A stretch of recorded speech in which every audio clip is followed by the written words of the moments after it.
Saudara perhatikan. Saudara perhatikan. Daniel telah dipilih oleh Yahweh untuk menghancurkan semua manusia tinggi hati. Berapa banyak orang mengklaim dirinya, aku manusia rendah hati. Aku gak suka dengan gayanya dia berkhotbah, tinggi hati sekali. Seakan-akan manusia yang paling benar sendiri. Saudara, mari belajar dari pimpinan Roh Yahweh. Kenal makna kerendahan hati yang sesungguhnya. Orang yang rendah hati itu adalah orang yang mau belajar, menundukkan diri sungguh-sungguh di bawah pimpinan Roh Kudus. Sehingga tidak bisa tidak, orang yang memiliki kerendahan hati yang sesungguhnya, dia akan menemukan kebenaran yang sesungguhnya. Sehingga dia tidak against dengan isi hati Yahweh. Orang tinggi hati adalah orang yang tidak akan pernah berjumpa dengan kebenaran firman Yahweh. Mereka akan dibutakan, mereka akan kehilangan hikmat Yahweh, mereka akan binasa di dalam kebodohannya. Mari baca Daniel 5 ayat yang ke-22 sampai yang ke-28. Ini akan membuka mata rohani kita untuk mengenal makna kerendahan hati yang sesungguhnya dan membuang semua tinggi hati yang sangat menjijikkan di hadapan Yahweh. Mari baca Daniel 5 ayat yang ke-23 sampai yang ke-28. Ini adalah perenungan di akhir tahun. Saudara percaya sebagai akhir tahun, walaupun kitab suci mengatakan ini bukan akhir tahun, ini bukan perhitungan yang ditetapkan oleh kitab suci. Tapi kita mau belajar. Saya menghargai pendapat saudara yang mengatakan ini akhir tahun. Saya dengan jemaat Yahweh telah dibawa pada kebenaran firman Yahweh. Hari-hari libur seperti ini kami akan pakai untuk berlibur, menikmati berkat yang Yahweh percayakan bagi kami. Ya, kami menikmati liburan di dalam kasih setia Yahweh yang menyediakan segala sesuatu yang kami perlukan dengan caranya yang ajaib. Mari buka Daniel 5 ayat 23 sampai kita mulai Daniel 5 ayat 22 sampai 27. Dan engkau putranya hai Belsasar. Belsasar ini putranya Nebukadnezar, saudara. Ya. Dan engkau putranya hai Belsasar, tidak menundukkan hatimu walaupun engkau telah mengetahui semuanya ini. Tapi engkau telah meninggikan diri melawan Tuhan semesta langit. Dan mereka telah membawa perkakas-perkakas dari baitnya ke hadapanmu. Dan engkau dan para pembesarmu dan istri-istrimu dan gundik-gundikmu telah minum anggur dengan perkakas itu. Dan engkau telah memuji-muji ilah-ilah yang terbuat dari perak, emas, perunggu, besi, kayu, batu, dan yang tidak melihat atau tidak mendengar, bahkan tidak mengetahui. Engkau tidak memuliakan Elohim yang di tangannya nafasmu berada dan yang memiliki segala jalanmu. Perhatikan saudara. Saudara mengerti ayat ini? Izinkan saya sebagai hamba Yahweh memberitakannya kepada saudara. Saudara mungkin berkata, saya nggak nyembah kayu, saya nggak nyembah tembaga, saya nggak menyembah patung-patung. Saudara dengar baik-baik. Saudara dirikan pohon-pohon Natal, ya. Saudara dirikan Sinterklas. Saudara dirikan segala macam budaya-budaya berhala dan masukkan di dalam ritual agamamu, ritual penyembahanmu. Saudara telah menyembunyikan Yahweh itu sendiri. Saudara sedang mendirikan berhala-berhala lain, mengabaikan ketetapan Yahweh tentang 7 hari perayaan dan masuk di dalam perayaan berhala. Saudara sedang diperbudak dengan berhala-berhala itu. Saudara sedang diposisikan sebagai orang-orang yang tinggi hati untuk dibawa kembali kepada kebenaran firman Yahweh. Saudara, perhatikan kalimat ini. Dia akan berperkara dalam hidupmu seperti Elohim Yahweh berperkara dengan Raja Belsasar. Perhatikan. Belsasar itu membiarkan istri-istrinya, gundik-gundiknya mengambil semua perkakas Yahweh dan mereka pesta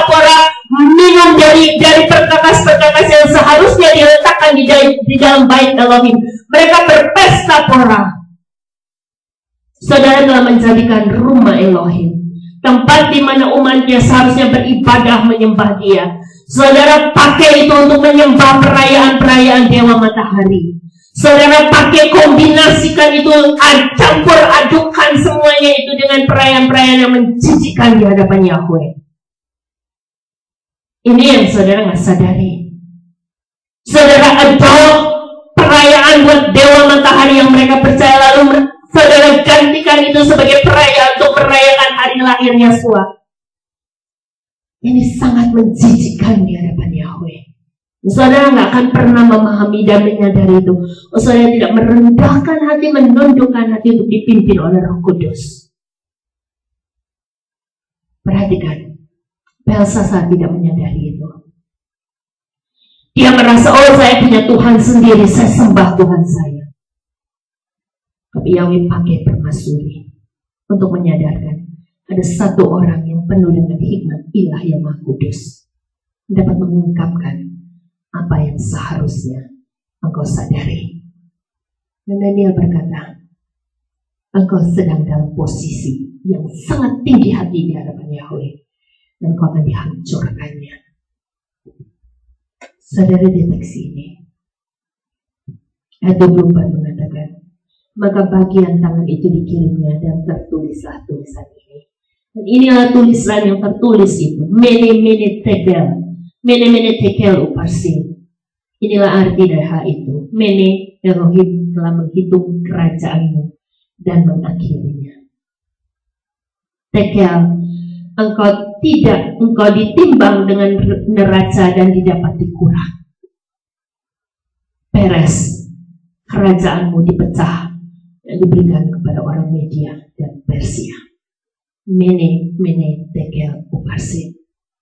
Saudara, Elohim, Yahweh itu sendiri akan datang dalam hidup saya dan saudara. Dia akan menjadi hakim yang maha adil untuk menuliskan sesuatu yang perlu kita mengerti. Ibrani 8 dan 9 mengatakan, Dia telah menulis firman-Nya, ketetapannya di dalam hati setiap orang. Sehingga setiap orang yang tidak mengerti, dia patut meminta hikmat dari Yahweh untuk mengerti ketetapannya. Sama seperti Raja Belsasar ini, dia mencari orang berhikmat untuk menolong dia membaca tulisan yang diterahkan di dalam wallpaper kerajaan.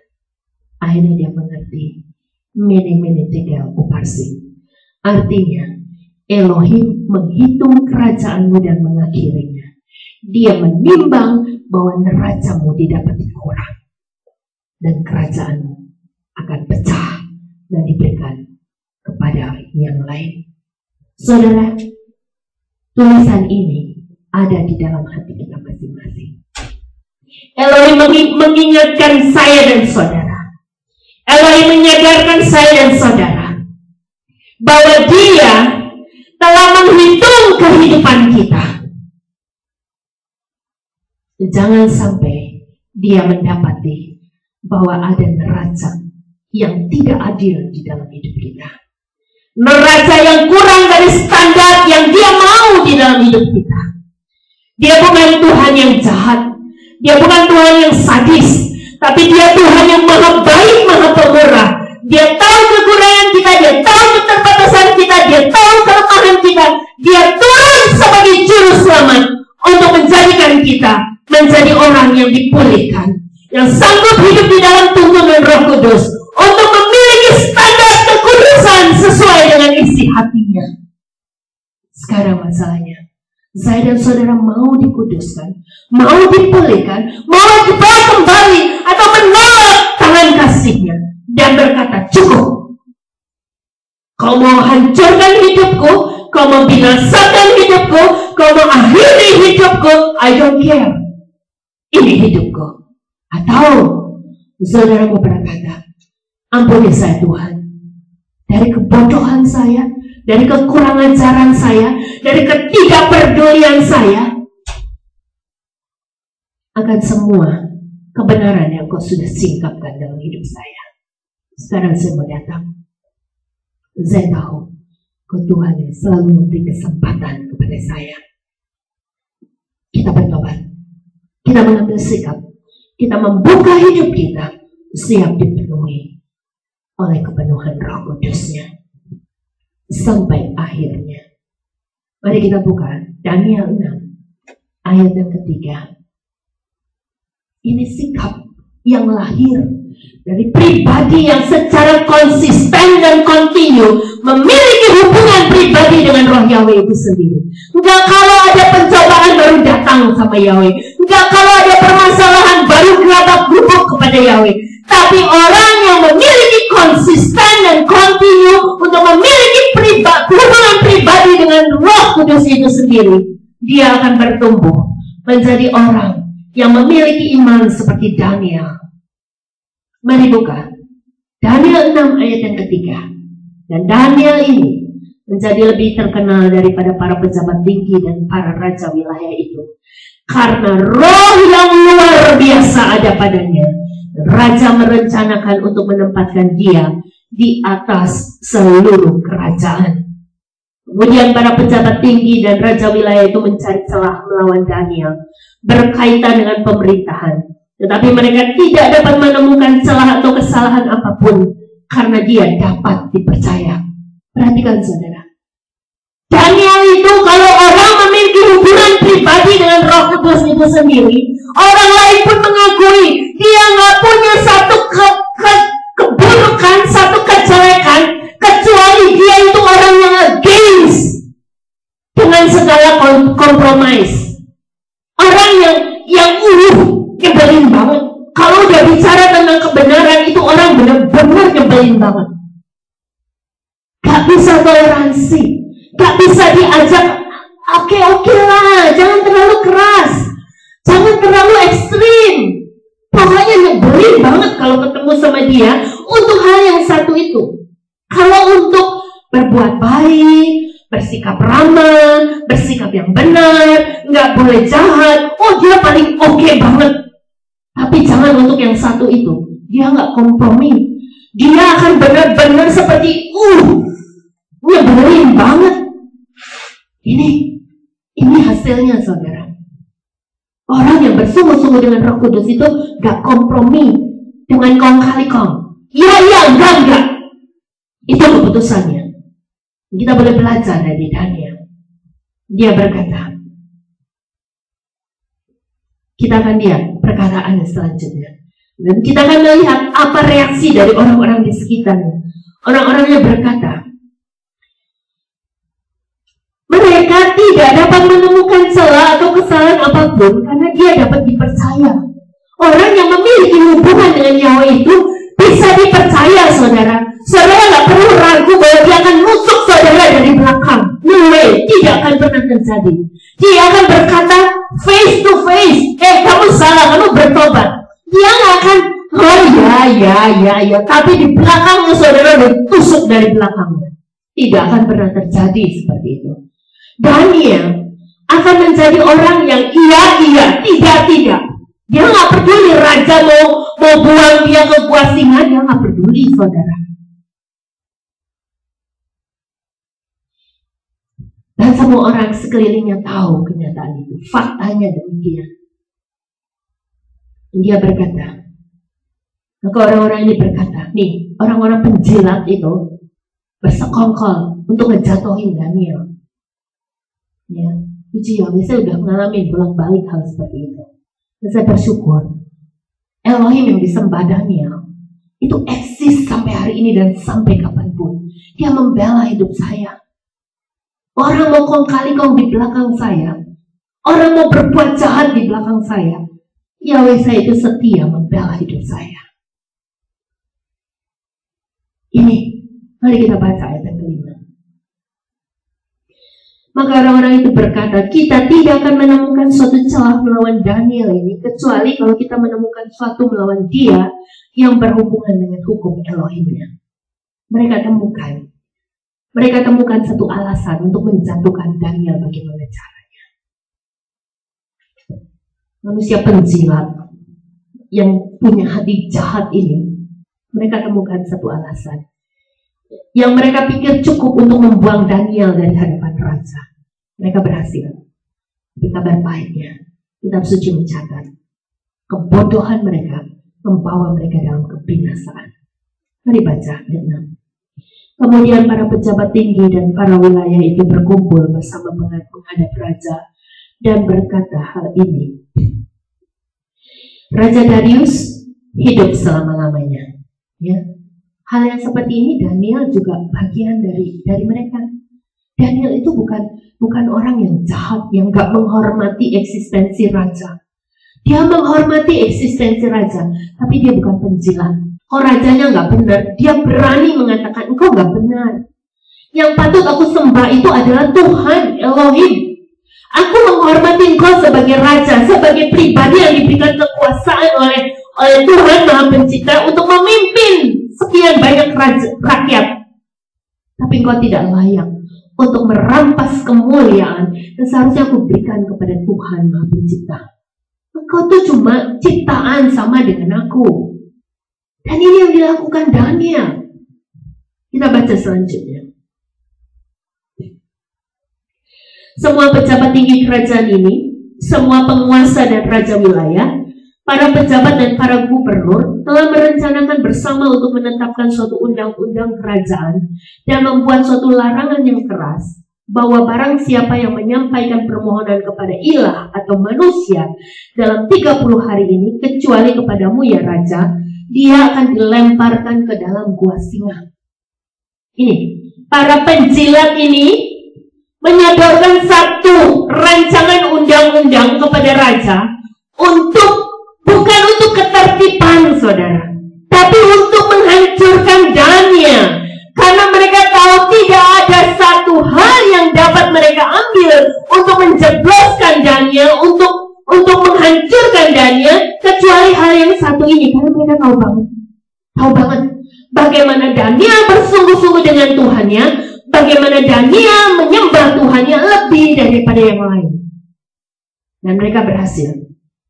Lalu kita baca dari ayat selanjutnya, raja begitu sedih, saudara, karena raja mengasihi Daniel. Ini fakta. Kalau kita hidup di dalam Roh Kudus, suka nggak suka, cepat atau lambat, bos kita itu akan tahu siapa hidup kita, siapa kita. Mereka akan sayang dengan kita. Orang yang dekat dengan Roh Kudus, orang yang hidup dalam Roh Kudus, itu memiliki ketulusan yang luar biasa. Dan semua orang senang dengan ketulusan, termasuk bos.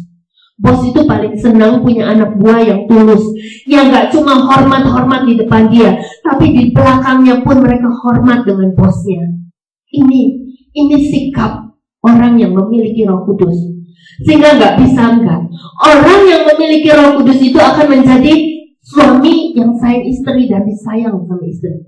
Istri yang sayang sama suami dan disayang oleh suami. Gak bisa enggak, saudara. Ada mertua yang gak sayang sama mantu, yang cinta sama Roh Kudus. Itu cuma hitungan waktu. Ada ipar yang gak sayang sama ipar yang punya Roh Kudus. Itu cuma hitungan waktu. Cepat atau lambat.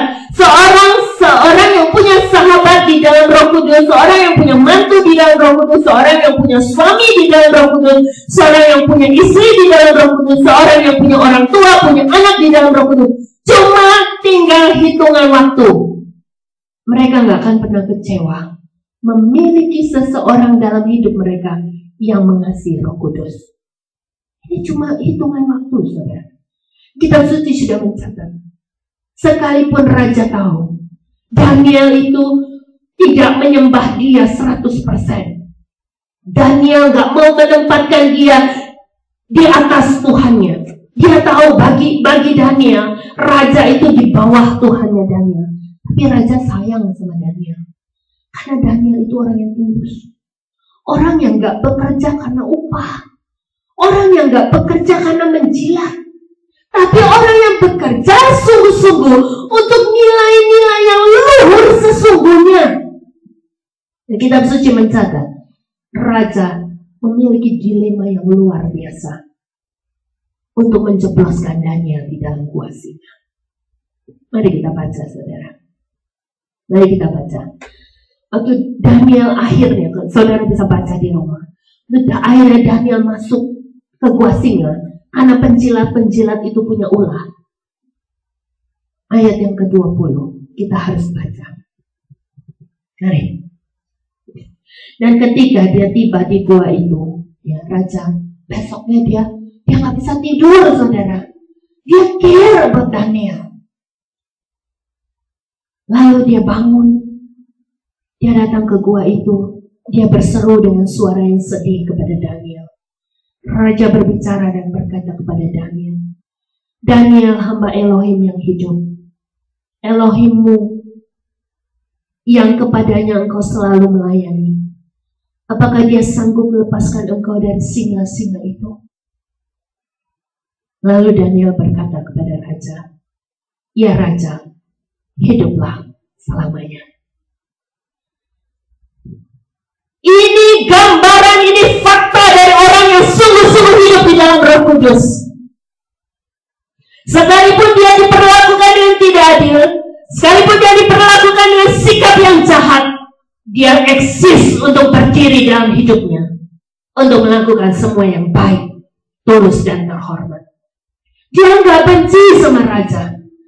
Dia bahkan sangat tahu bahwa raja mengasihi dia. Dan dia bereaksi positif terhadap raja. Dia tetap berkata, hiduplah selamanya. Dia tetap melepaskan berkat. Dia tetap melepaskan sesuatu yang baik dari dirinya yang baik. Sekalipun dia berkata, sekalipun Tuhanku tidak menolong aku tidak akan menyembahmu, raja. Ini kalimat yang menampar raja, seakan-akan menginjak-injak otoritas raja. Tetapi sikap sebenarnya, Daniel penuh dengan ketulusan, Daniel penuh dengan kebaikan, Daniel penuh dengan keluhuran. Saudara deteksi, mungkin hari ini saudara kepahitan karena saya bilang tolol dan goblok. Bahkan saya bilang saudara tidak lebih dari babi dan anjing yang doyan dengan kubangan yang sangat busuk itu. Saudara pahami, saya katakan itu untuk menyadarkan saudara betapa menjijikkannya hidupmu dalam ibadahmu yang palsu. Engkau harus bertobat dan kembali kepada kebenaran firman yang sesungguhnya. Ini karena aku mengasihi engkau. Ini karena aku berkorban untuk membuang semua rasa sayang diri. Aku gak peduli kau membenci hidupku, kau membenci pribadiku. Yang penting kau selamat dan kau tersentak untuk kembali lari kepada Roh Kudus, laporan sama Roh Kudus. Siapa perempuan yang berani memaki-maki aku? Saudara baca selanjutnya. Ayat 22. Elohimku telah mengirim malaikatnya. Dia telah menutup mulut singa-singa itu. Mereka tidak menyakiti aku. Karena dalam pandangannya, ketulusan terdapat di dalamku. Ini harus menjadi bagian hidup saya dan saudara. Sebagai hamba-hamba Yahweh. Pegang kebenaran firman-Nya. Hidup di dalamnya. Percaya bahwa ketulusan di hadapan Yahweh itu sanggup membungkam semua singa yang siap menerkam kita. Pegang. Jadilah orang tulus. Tulus di hadapan Yahweh. Sehingga siapapun yang akan merampas kehidupanmu dibungkam oleh Yahweh. Diikat oleh Yahweh. Sehingga mereka gak bisa buat apa-apa. Kalau Yahweh gak menghendaki, saudara. Ini kebenarannya. Dan raja sangat bahagia terhadapnya. Dia memerintahkan supaya mereka mengangkat Daniel dari dalam gua itu. Maka Daniel dibawa keluar dari dalam gua itu. Tidak ada cedera ditemukan padanya. Karena dia percaya kepada Elohimnya. Perhatikan. Satu. Ada dedikasi untuk tetap melakukan yang baik. Ini ciri-ciri orang yang hidup di dalam Roh Kudus. Dia tetap bersikap dalam sikap yang benar. Yang kedua, dia tidak akan menjual kebenaran firman Yahweh untuk segala sesuatu yang palsu, yang dusta. Ini berbicara tentang ketulusan. Ketulusan akan memerdekakan setiap orang percaya untuk melewati segala pencobaan. Yang ketiga, kehormatan dan kemuliaan yang sesungguhnya datang dari Yahweh. Itu yang akan menjadi upah orang percaya. Saudara perlu pahami kebenaran firman ini. Ayat 24 berkata, dan raja bertitah dan mereka membawa semua orang yang telah menuduh Daniel. Lalu mereka melemparkan orang-orang itu ke dalam gua singa. Mereka, anak-anak mereka, istri-istri mereka, singa-singa itu menyerang mereka dan meremukkan tulang-tulang mereka sebelum sampai ke dasar gua. Kemudian Raja Darius menulis surat kepada semua orang dari segala bangsa, suku, bangsa, dan bahasa yang mendiami seluruh bumi. Perhatikan kalimat ini. Kiranya damai sejahtera berlimpah-limpah bagimu.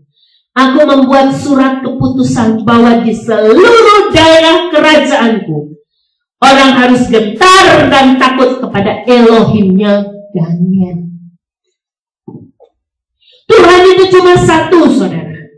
Pribadi yang menciptakan langit dan bumi itu cuma satu. Tapi mengapa kenyataannya ada banyak yang dikenal oleh manusia? Karena mereka mendirikan Tuhan-Tuhan mereka. Kitab suci mencatat eksistensi Roh Kudus di dalam Daniel menyadarkan manusia untuk kembali kepada Tuhan Maha Pencipta yang sesungguhnya, yang dicatat di dalam kitab suci, yang telah memperkenalkan diri dengan namanya sendiri. Nama Yahweh itu bukan nama yang diberikan oleh umat Israel kepada satu pribadi yang mereka sembah. Tapi nama Yahweh adalah nama yang Dia perkenalkan sendiri kepada umatnya, yang artinya aku adalah aku dan tidak ada yang lain. Jangan ganti nama itu. Jangan buang nama itu. Jangan abaikan nama itu. Mari baca kitab suci. Mari pelajari dalam tuntunan Roh Kudus sampai kita sadar. Sampai kita sadar sekian banyak kalimat yang dapat menyadarkan saya dan saudara, yang mengatakan mengapa dia membiarkan Firaun mengeraskan hatinya.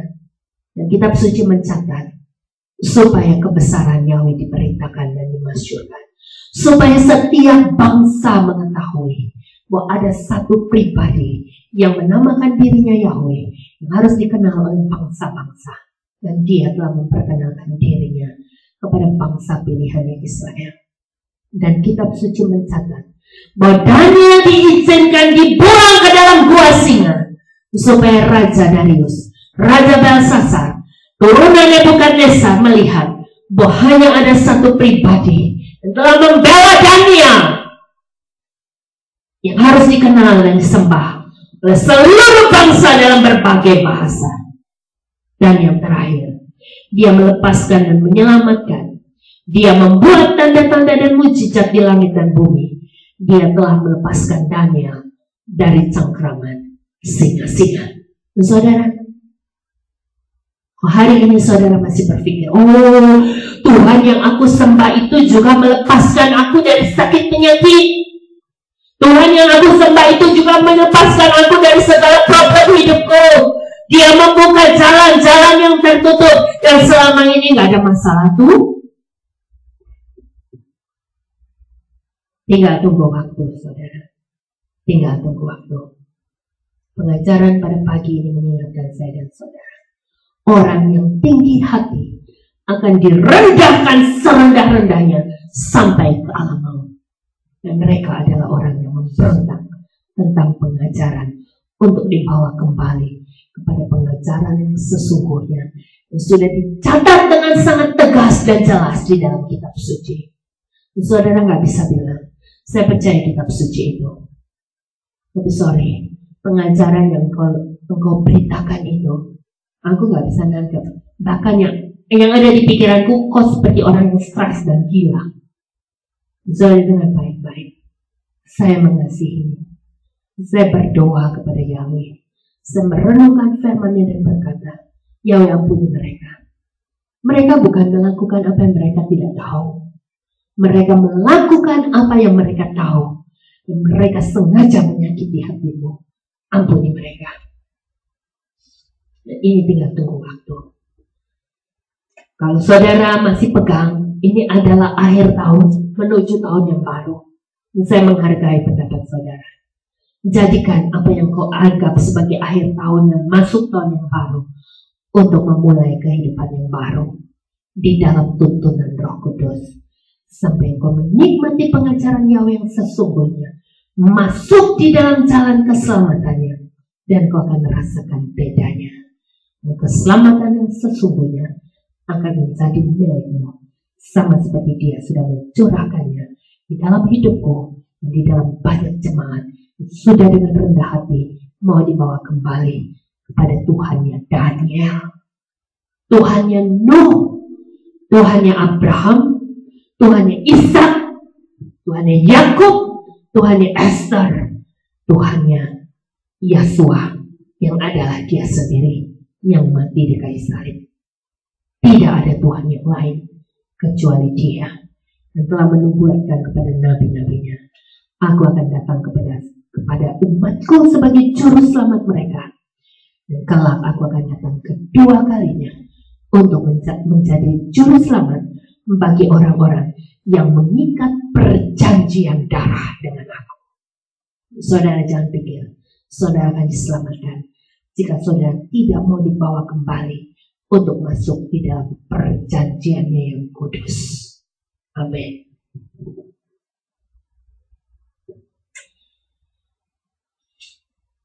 Roh Kudus yang Maha Baik, terima kasih untuk pengajaran-Mu pada pagi ini. Hamba telah selesai untuk memasyurkan kebesaran nama-Mu, perbuatan-Mu yang ajaib, yang Kau nyatakan kepada Daud, kepada Nuh, Abraham, Yakub, Ishak, Daniel, Esther, semua orang-orang pilihan-Mu yang telah dicatat di dalam kitab suci. Hamba menyerahkan jemaat-Mu, biar Roh-Mu akan berbicara dengan lebih jelas lagi kepada mereka. Hamba berdoa secara khusus untuk hamba-hamba-Mu. Hamba mengasihi mereka. Hamba percaya Kau tidak pernah memilih orang dengan asal-asalan. Kau telah melakukan pengajaran yang begitu keras dalam hidupku. Kau telah menikmati kehidupan seperti apa yang mereka hidup beberapa tahun yang lalu. Syukur anugerah-Mu, menolong hamba-Mu yang bodoh ini semakin menerima hikmat yang luar biasa untuk kembali kepada pribadi-Mu yang sesungguhnya. Hamba berdoa untuk setiap telinga yang boleh mendengar pemberitaan firman-Mu. Jamah mereka, Kau izinkan mereka untuk menerima jamaah-Mu. Pengurapan-Mu menolong mereka untuk kembali pada jalan kebenaran yang sesungguhnya, menuju jalan keselamatan yang Kau sudah sediakan bagi setiap orang pilihan-Mu. Terpujilah Engkau Bapa, Yahweh yang hidup, telah menjadi juru selamat, Yesua Mesias yang hidup dari selama-lamanya sampai selama-lamanya. Haleluya.